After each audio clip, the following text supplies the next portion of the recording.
Hello guys, welcome to live lesson. Guys, আজিৰ এই special ভিডিঅ'টোত এইটো বস্তু আলোচনা কৰিম যে আজিকালি বহুত কাপলছ বা বহুত ৰিলেশ্যনশ্বিপত থকা মানুহবোৰে সিহঁতৰ যেতিয়া ব্ৰেকআপ হৈ যায় দেন তেতিয়া সিহঁতে নিজক বহুতেই লনলিনেছ ফিল কৰে, নিজকে বহুতেই অকলশৰীয়া যেন ভাবে আৰু তেতিয়া সিহঁতৰ মনত এটা প্ৰশ্নৰ উদ্ভৱ হয়, অকলে কেনেকৈ ভালে থাকিব পাৰোঁ। ওকে, এই প্ৰশ্নটো তেতিয়াই মনত উৎপত্তি হয় যেতিয়া আমালোকে অকলে ভালে নাথাকোঁ। অকলে কেনেকৈ ভালে থাকিব পাৰোঁ, এই প্ৰশ্নটোৰ তেতিয়াই উৎপত্তি হয় যেতিয়া আমালোকে বহুত চেষ্টা কৰিও ভালে থাকিব নোৱাৰোঁ। ভালে নথকাৰ পিছনত বিভিন্ন কাৰণ আছে, কিন্তু তাৰ আগত এটা প্ৰশ্ন, আমালোকে সঁচাকৈ অকলশৰীয়া নেকি? এই পৃথিৱীৰ বুকুত সকলো মানুহে কি অকলশৰীয়া নেকি? যদি দেখোঁ আক্ষৰিকভাৱে বা ইয়াৰ আঁৰত থকা মৰ্ম অৰ্থ, এই পৃথিৱীৰ বুকুত সকলো মানুহে অকলশৰীয়া, কিন্তু সেইজনে বৰ বেছি অকলশৰীয়া যাৰ বন্ধু বেছি। সেইটো হ'ব পাৰে ফেচবুকত, হোৱাটছএপত যি মানুহৰ বন্ধু বেছি, যি মানুহে বন্ধুহঁতৰ লগত সময় পাৰ কৰি বৰ বেছি ভাল পায়, সেই মানুহজনে প্ৰকৃততে অকলশৰীয়া।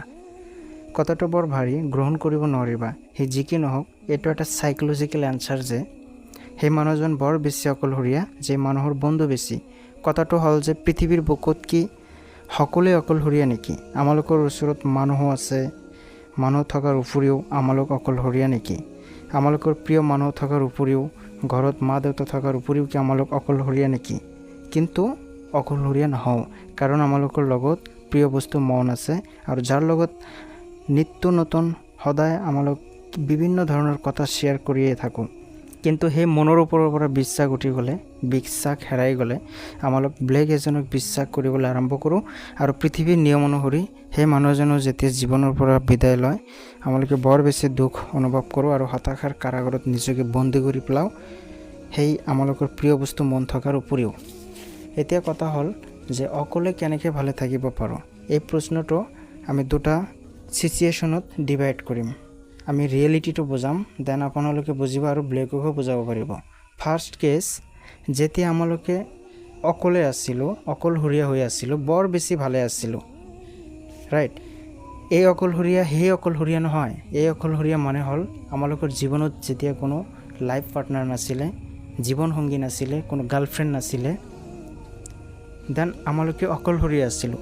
কিন্তু সেই অকলশৰীয়া আমালোকক বৰ বেছি দুখ দিয়া নাছিল।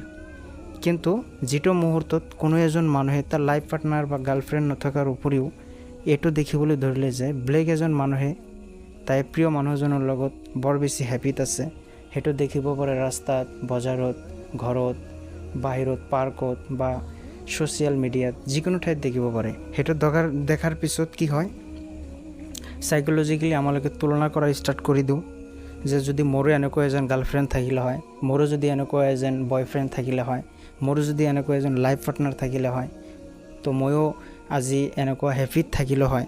তো যেই মুহূৰ্তত আমি তুলনা কৰা ষ্টাৰ্ট কৰিলোঁ, তাৰ পাছৰ পৰাই এই যে অকলশৰীয়া কথাটো আমাৰ ভিতৰত ইনষ্টল হ'বলৈ ধৰিলে। ছেকেণ্ড কেছটো হ'ল, যেতিয়া আমালোকে ৰিলেশ্যনশ্বিপত আছিলোঁ, কোনো এজন মানুহৰ প্ৰিয় ব্যক্তি আছিলোঁ, স্পেচিয়েল ওৱান্স আছিলোঁ, কিবা কাৰণত সেই মানুহজনৰ লগত ব্ৰেকআপ হয়, আৰু যেতিয়া সেই মানুহজন আঁতৰি যায়, বেলেগ এজনৰ লগত যায়, আৰু সেইটো যেতিয়া দেখিব লগা হয়, সেই ছিচুৱেশ্যনটো বৰ বেছি দুখ লগা, আৰু তেতিয়া নিজকে বহুত লনলিনেছ ফিল কৰায়।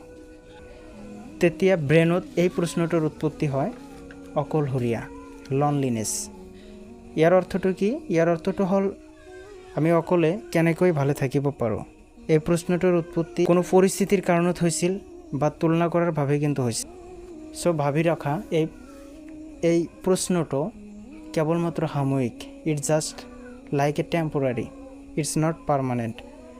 তো মই ভাবোঁ ইন ফিউচাৰ যেতিয়া মই বা তুমি বৰ বেছি ব্যস্ত হৈ পৰিম, সেইটো হ'ব পাৰে নিজৰ কোনো লক্ষ্যৰ লগত বা কোনো কৰ্মৰ লগত নিজকে ব্যস্ত ৰাখিম, সেইটো হ'ব পাৰে, বা তোমাৰ লাইফত বা মোৰ লাইফত কোনো প্ৰিয় মানুহজন যেতিয়া আহি যাব, তেতিয়া কিন্তু সেই উৎপত্তি হোৱা প্ৰশ্নটোৰ মৃত্যু ঘটিব। সেই প্ৰশ্নটো আৰু নাথাকে, অকলশৰীয়া বুলি কথাটো নাথাকে। এইটো জাষ্ট এটা টেম্পৰাৰী ছিচুৱেশ্যন। মই ভাবোঁ সময়ৰ অপেক্ষা মাত্ৰ। সময় পাৰ হৈ যোৱাৰ লগে লগে এই ছিচুৱেশ্যনটো চেঞ্জ হ'ব। চ' ধৈৰ্য ৰাখক আৰু জীৱনত আগবাঢ়ি যাওক।